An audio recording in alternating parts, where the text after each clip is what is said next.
Ada?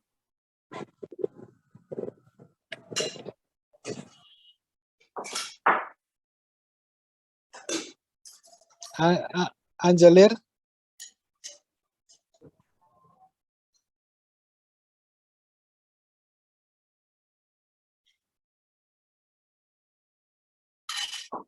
Ya, ya.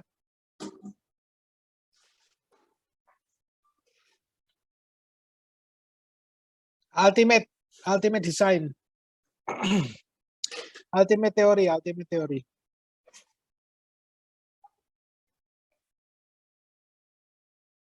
Sudah clear?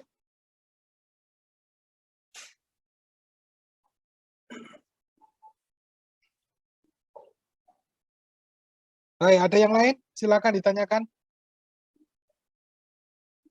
Raihan? Oh, Tara, sorry. Tara tadi angkat tangan. Tara dulu. Iya Pak, permisi. Tadi saya dan teman-teman di breakout room ingin menanyakan tentang buku yang dipakai dan presentase penilaiannya bagaimana ya Pak? Oke, jadi untuk bukunya tadi saya sudah sampaikan ya. Sebetulnya any kind of books bisa Anda gunakan. McCormack itu kita ambil dari situ juga lumayan banyak. Ya, Anda punya Navy juga punya bisa dimanfaatkan. Kalau untuk penilaiannya itu nanti penilaian di sini untuk tengah semester ya.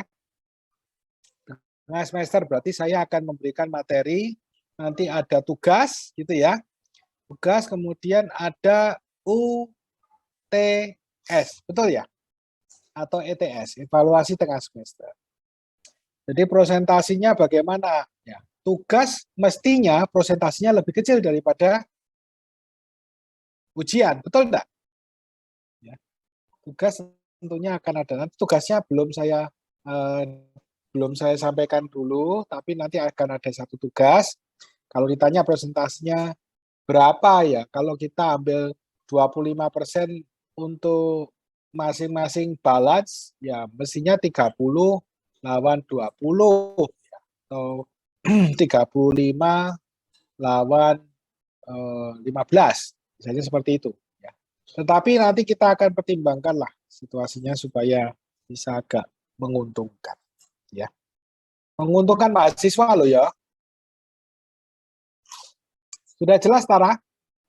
Iya Pak, mungkin untuk bukunya itu tulisannya bagaimana ya Pak? Karena tadi McCormack.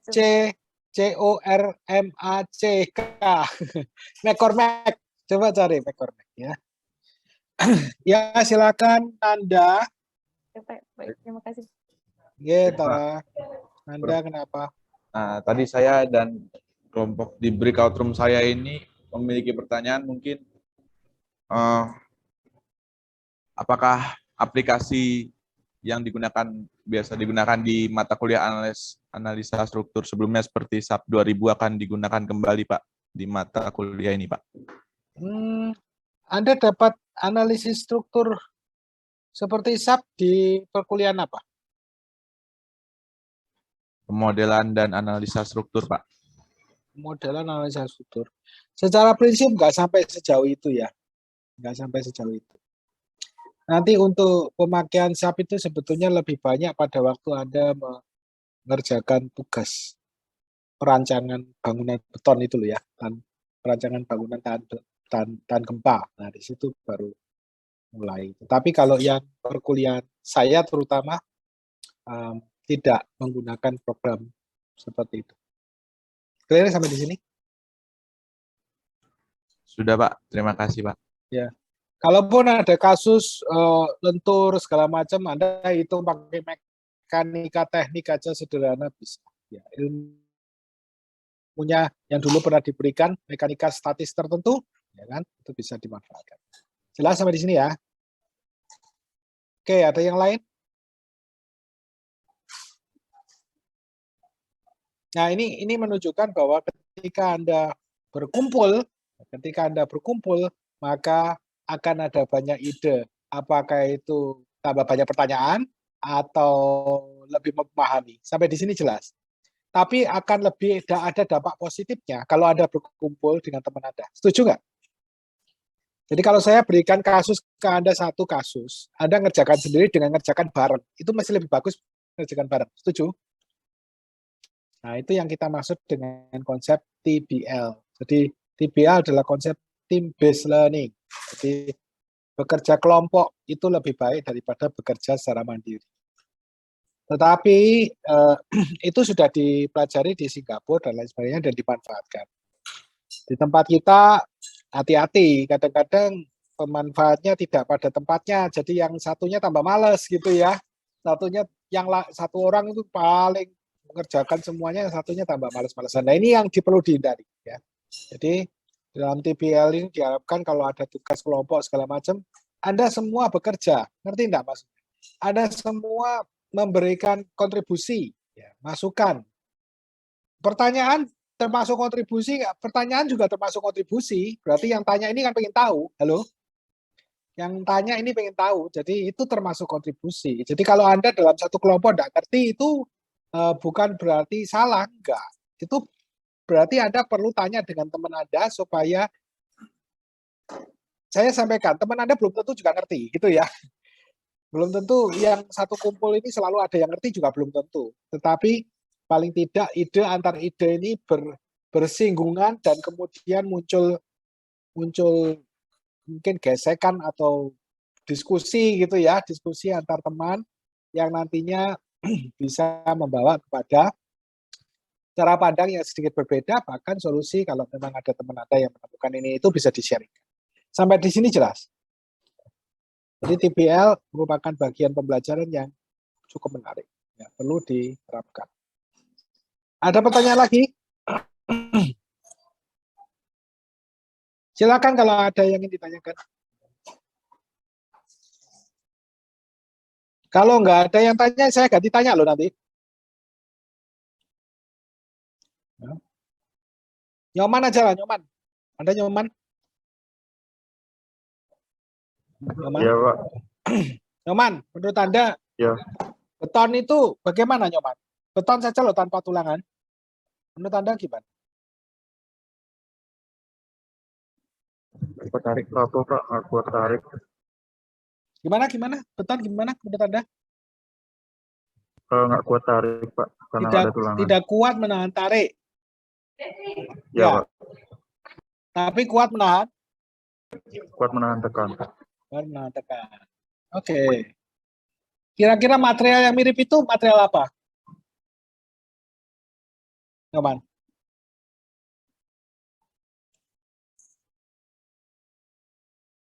Material alami yang mirip beton itu apa?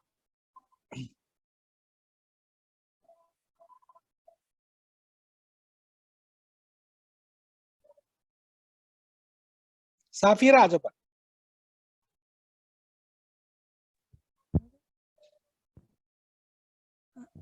Ya, Safira. Halo? Sebentar, Pak. Masih mikir, Pak. Jangan mikir dalam-dalam. Anda lihat di sekitar Anda aja lah. Material apa yang mirip beton?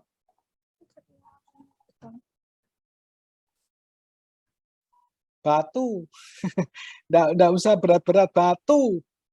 Batu itu material yang mirip beton. Jadi kalau kita lihat sejarah pembuatan beton itu ingin membuat rock-like material. Jadi material yang mirip dengan batu. Ya. Ada satu permasalahan di beton yang ini sebetulnya masalahnya agak advance, tapi saya perlu sampaikan sekarang. Ya. Sampaikan sekarang, agak advance. Yaitu Anda pernah kenal nggak waktu perkuliahan di teknologi beton istilah ASR? Pernah dengar istilah ASR? Ada yang tahu di sini ASR? Rosan? Kurang tahu, Pak. Belum pernah tahu? Siapa lagi? Ahmad Saiful. ASR pernah dengar nggak? Pak. Gimana? Lupa, Pak. Sepertinya pernah dengar di kelas teknologi bahan bangunan, tapi lupa, Pak. Lupa. Ya ini harus diingat-ingat ya. ASR itu yang namanya dikenal dengan alkali, S-nya silika, R-nya reaction. Jadi ada reaksi yang tidak kita harapkan terjadi di beton antara alkali, silika, alkali dan silika. Penyumbang alkali ini adalah semen, ya, semen itu penyumbang alkali, sedangkan penyumbang silikanya dari agregatnya. Dua kondisi ini kalau ditambah air, dua kondisi ini tambah air, itu untuk long term bisa terjadi gel. Dan akhirnya terjadi retak. Jadi kalau Anda lihat problem utama, ini sekilas saja supaya Anda tahu, problem utama dari material beton untuk long term, 9-10 tahun, dan sebagainya, itu adalah munculnya ASR itu. Alkali Silicate Reaction. Nah, bentuknya bagaimana di ruang kenyataannya ini. Jadi kalau Anda lihat beton, ya dimanapun Anda lihat beton, umurnya biasanya umur lama, umur tua. Kemudian Anda lihat retakan yang mirip pulau-pulau. Bisa bayangkan retakan mirip pulau-pulau. Gambarnya dhisik.